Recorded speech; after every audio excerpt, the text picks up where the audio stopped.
What's going on, guys? So today I'm going to give you a 2-year review on the Minn Kota Ulterra trolling motor.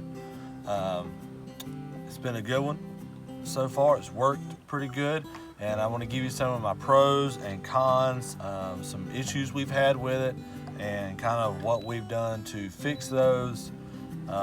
Just an overall review. 2 years in, a lot of times you have reviews that are new and fresh products, haven't had any problems. Well, this one has been fished and not tortured, but it's been fished pretty well. So just want to give you that. So here it is. Here we go, starting with it new. To start out, you hit the check button, hit OK. And I see it, I've got it in the stowed position. We're going to cut it on. Hit the power button when it starts. And then, so it recognizes it, motor stowed. We're gonna double click.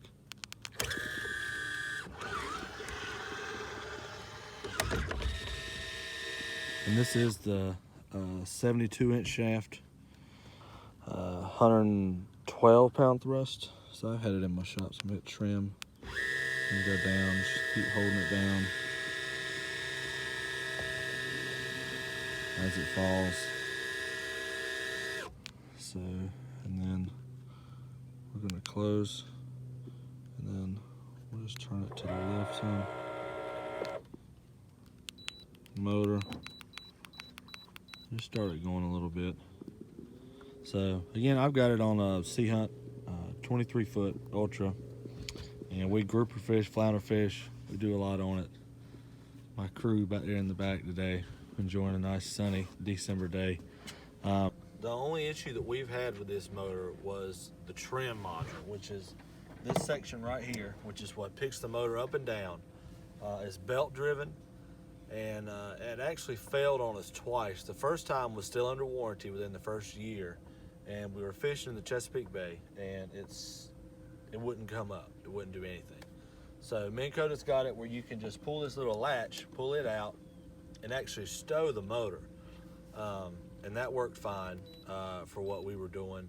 I just needed to get back to the truck. The second time it actually happened down at a Morehead City, and it was in the stowed position sitting on the trailer, hit the button for it to go down, and it wouldn't do anything. It just stopped. So again, the trim module was messed up. So I took it to our dealer in Raleigh. Second time was not under warranty. Second time was out of pocket, and it was costly. But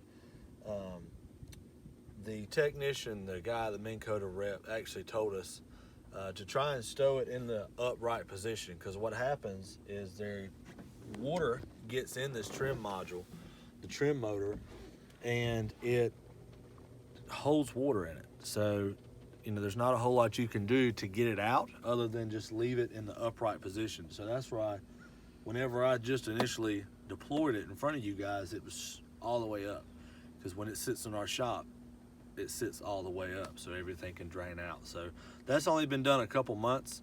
Haven't used it a whole lot since then, but it's been working fine like it's supposed to since then.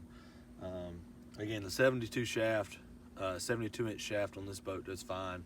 It really never comes out of the water. We fished in 3 and 4 foot waves on this. We use it grouper fishing for the anchor lock, so that kind of frees up a lot of time with anchoring, and then another man driving the boat, he can fish and hold you in place. So other than that, I really like the remote. The new ones, some of the new ones actually can Bluetooth will hook on to some of the electronics. The Humminbird, I know Humminbird does it. I've got the app on my phone to control it through my phone in case the batteries on this were to ever die, and I've used that before and that works fine, hooking through the Bluetooth on the motor. I did put the puck on eventually.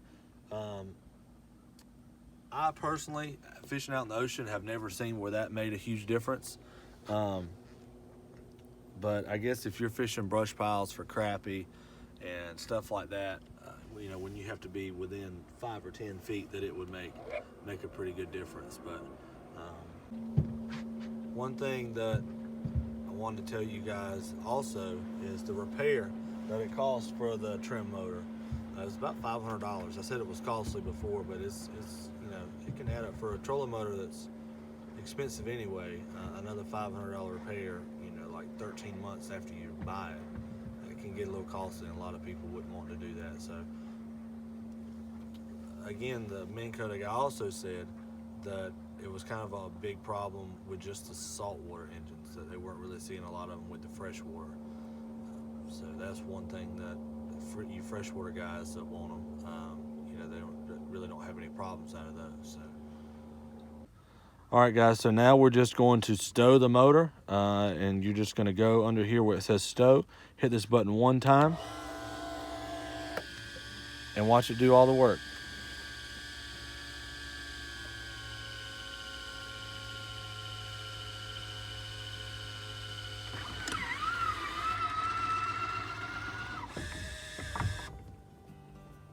Thanks, y'all, for watching. This is 2-year review on a Minn Kota Ulterra.